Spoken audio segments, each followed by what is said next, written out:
திரளாக கூடியிருக்கிற என் உயிரின் உயிரான விடுதலை சிறுத்தைகளே, உங்கள் அனைவருக்கும் என்னுடைய பணிவார்ந்த வணக்கத்தை தெரிவித்துக் கொள்கிறேன். வழக்கமாக இந்த மாநாடு சென்னையில் நடைபெறும்.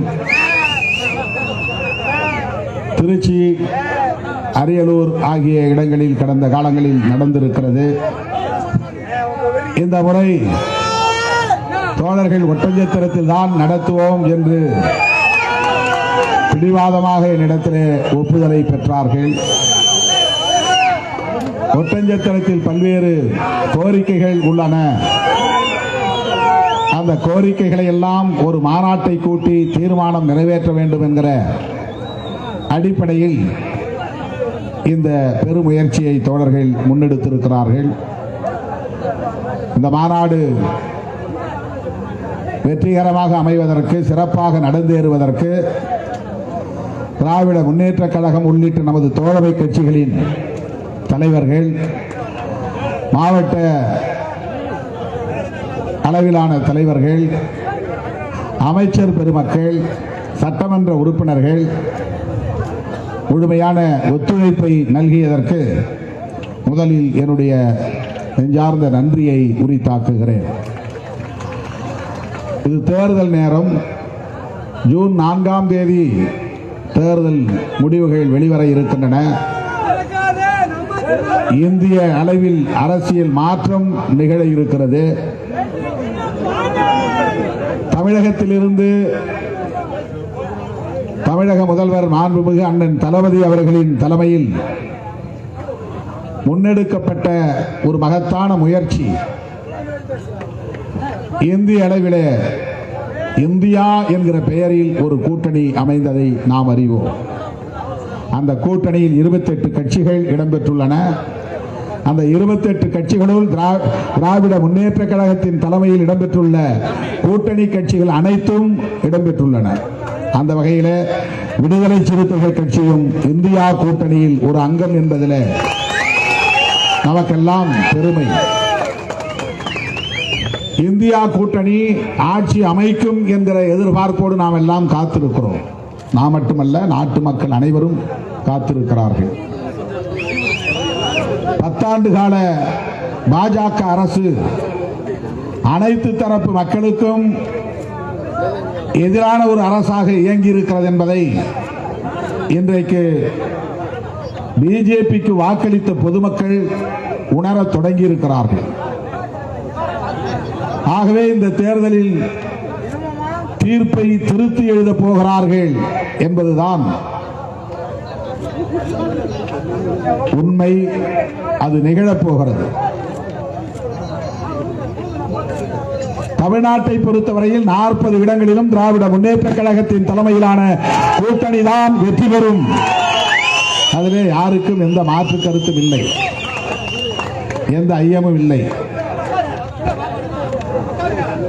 அந்த வகையிலே திண்டுக்கல் வேட்பாளராக போட்டியிட்டு இருக்கிற நமது அருமை தோழர் மார்க்சிஸ்ட் கம்யூனிஸ்ட் கட்சியின் வேட்பாளர் சச்சிதானந்தம் அவர்களை மக்கள் தேர்ந்தெடுக்க இருக்கிறார்கள் என்பதை நாம் மகிழ்ச்சியோடு இந்த இடத்திலே பதிவு செய்ய கடமைப்பட்டிருக்கிறோம்.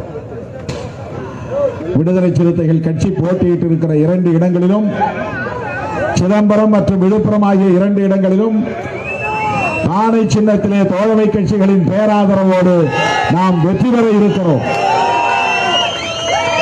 இந்தியா முழுவதும் மாற்றம் நிகழப்போகிறது என்கிற நிலையில் விடுதலை சிறுத்தைகள் கட்சி அடுத்த பாய்ச்சலை எதிர்கொள்ள இருக்கிறது.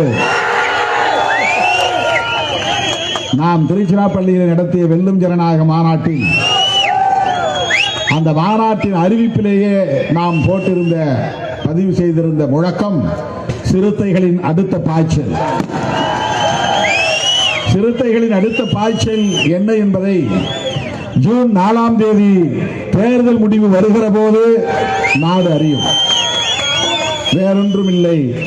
2 தொகுதிகளில் விடுதலை சிறுத்தைகள் கட்சி நாடாளுமன்ற தொகுதிகளில் வெற்றி பெறுவதன் மூலம் திராவிட முன்னேற்ற கழகத்தை போல விடுதலை சிறுத்தைகள் கட்சியும் தேர்தல் ஆணையத்தின் அங்கீகாரத்தை பெறும். அது ஒரு பாய்ச்சல் தான். தோழர்களே, தேர்தல் ஆணையத்தின் அங்கீகாரத்தை பெறுவது என்பது ஒரு பெரும் போராட்டம்.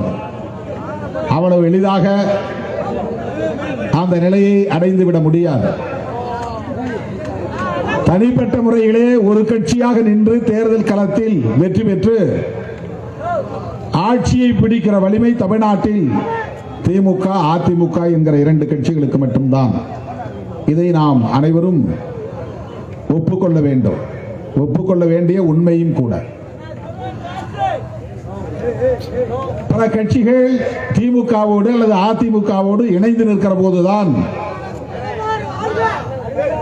தேர்தல் ஆணையத்தின் அங்கீகாரத்தை பெற முடியும் என்கிற நிலை இன்றைக்கும் தொடர்கிறது. அந்த அளவுக்கு திராவிட முன்னேற்ற கழகமும் அதற்கு எதிராக இருக்கிற அனைத்து இந்திய அண்ணா திராவிட முன்னேற்ற கழகமும் பெரிய அளவிலான வாக்கு வங்கியை பெற்ற கட்சி என்பதை நாம் அறிவோம். தோழர்களே,